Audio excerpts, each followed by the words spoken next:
What's up YouTube, and welcome to the channel. In front of you here is my home generator equipment. This video represents one of three that I had in mind when I first started the channel, and I'm really excited to share everything in it with you. But first, some disclaimers. Number one, I'm not an electrician. Number two, I'm not a professional. And number three, misuse of any of this equipment or any power generation equipment, electrical equipment, anything within this broad topic of power generation can result in injury, death, fire, carbon monoxide poisoning, and the list goes on. Be very careful. I implore you to consult with professionals, including a licensed electrician. Make sure you follow all of your local ordinances and regulations. I did all of those things. I made sure that this setup was completely legit, but every situation is different. So just because this is okay for me, doesn't mean it's okay for you. With that disclaimer made, I'm going to put timelines into the video so that if you just want the technical specifications of everything you see in front of you and the technical discussion that we'll have about the equipment, you can just skip forward to that. But first I want to give some background. Namely, I want to cover what led me to purchasing all of this equipment and doing all of the various things that I did to get a whole home generator setup going. Number one, I have a large family. We go through a lot of food. If the power goes out and all the food is ruined in the fridge, that's hundreds of dollars each occurrence that we're out. And not just the fact that we're out money, but we're out time to go to the grocery store and get a large haul of food to bring right back home. It's exhausting and stressful to even think about. Number two, there's a danger factor for a dark home in the middle of the night with no lights and small children. They could trip, fall downstairs, bump into things. It's just not a safe situation. Yeah, I can give them flashlights, but I can't expect a 5-year-old to maintain possession of a flashlight like I would an adult. So there are limits to some alternatives. Number three, I work from home. So it's really important for me to be able to still work from home, even when the power's out. And number four, the setup that I have does not allow the air conditioning to run. However, I live in an area where there is natural gas. And so, in the wintertime, we can keep the furnace going, which is really important. While it's not comfortable being without air conditioning, and there are solutions with this, we could get a window unit. I'm confident that this would handle and not go over the power budget that's within this generator. But that aside, we can manage. But our pipes freezing or just really plummeting temperatures present other dangerous elements that we're not equipped to handle. We don't have a fireplace or a wood stove or other alternative means of heat. So therefore, this is a great solution for us. Okay, reasons aside, I wanted a whole home solution, but I didn't like some of the options that I was presented with. Namely, the generators that you think of when you think whole home are gas guzzlers. They're much more inefficient, and they're not inverters. So where I live, we're in pretty close proximity to our neighbors, and I want a quiet generator that isn't going to disturb them. I'm going to give a brief demonstration of the noise level and the starting of this Champion generator. Do note that it's important to run this away from the home where it's not possible for the exhaust to go into a living space and create a hazard. First, to turn the start dial all the way over to the choke setting.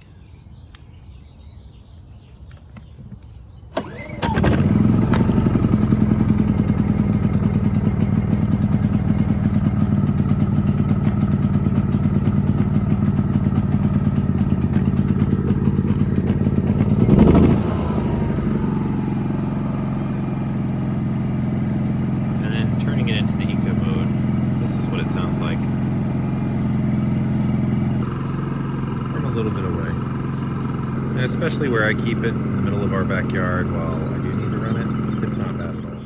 And yes, you can build a shed that dampens the noise. Absolutely, there are solutions, don't get me wrong. And I haven't built one yet, and I plan to. It's on my docket. But still, an inverter just makes sense for me. I mentioned I have natural gas, and so that factored into everything for me. We have a natural gas stove, water heater, furnace, and dryer. Therefore, our power consumption from the electrical side can be a lot less, which means we can get a smaller, more efficient inverter generator to meet our needs, like this one. Now, here's the rub.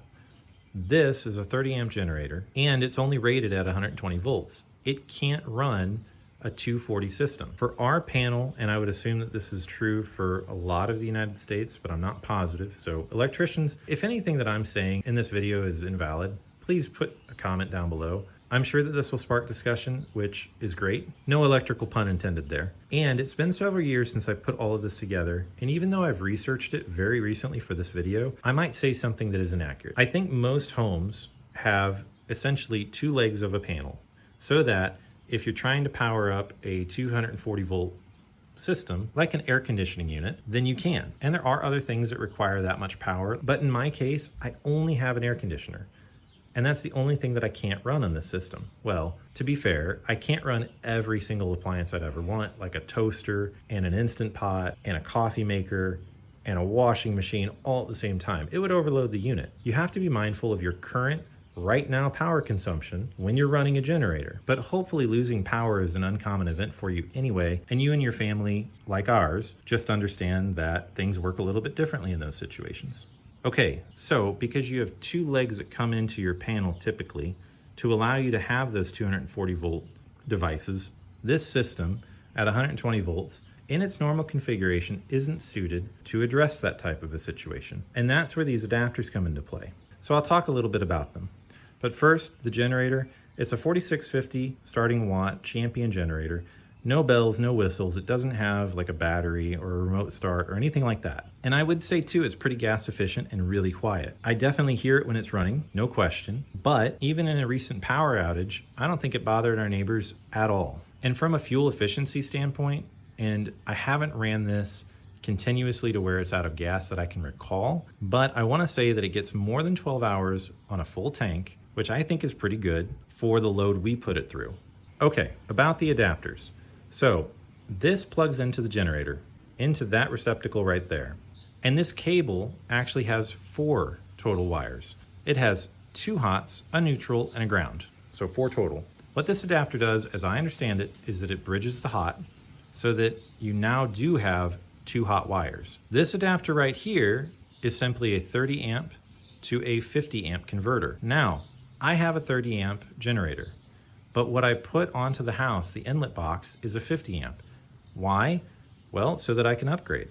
There's no harm in doing that because I have a 30 amp generator, a 30 amp cord, and simply having the ability to go up is, from my understanding, completely fine.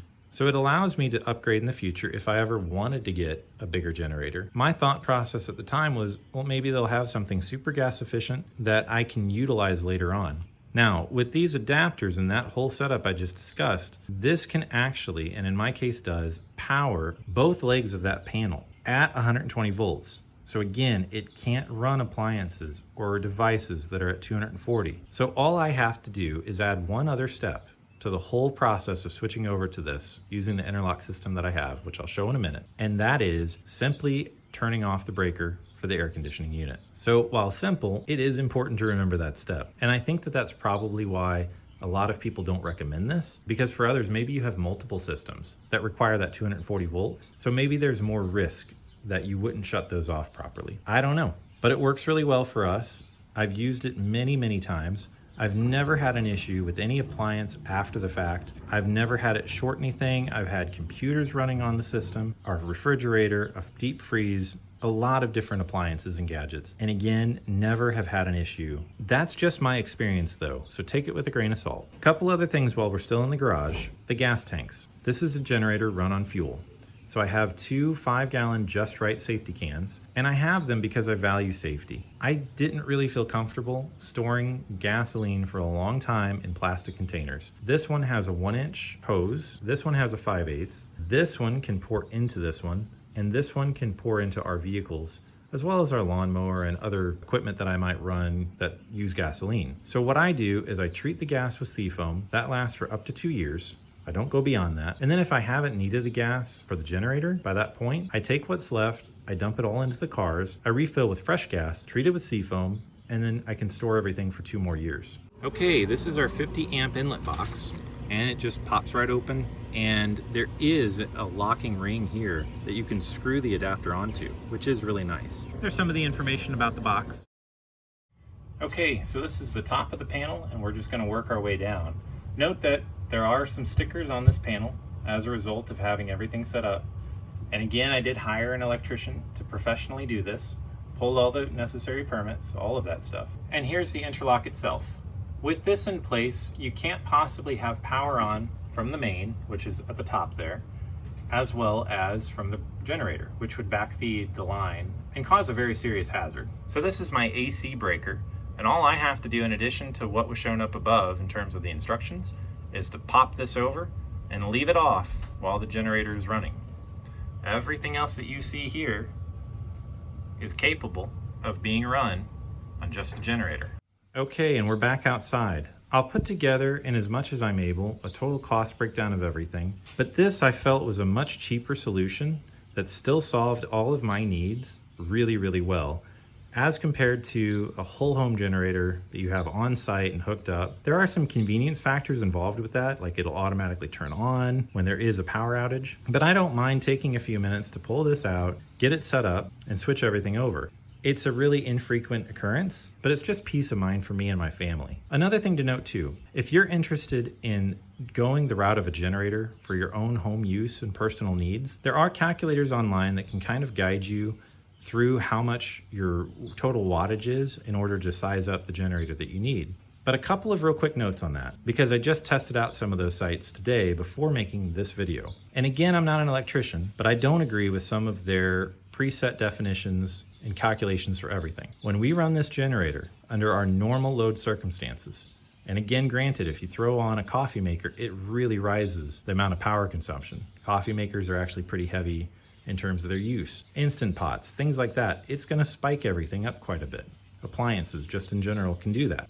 But when we just have our computers running, the lights on, fans may be going as well, and just other general things that are just typically on around the house, maybe a couple of phones charging, that sort of thing, we only tap about 25% of the power generation this generator is capable of.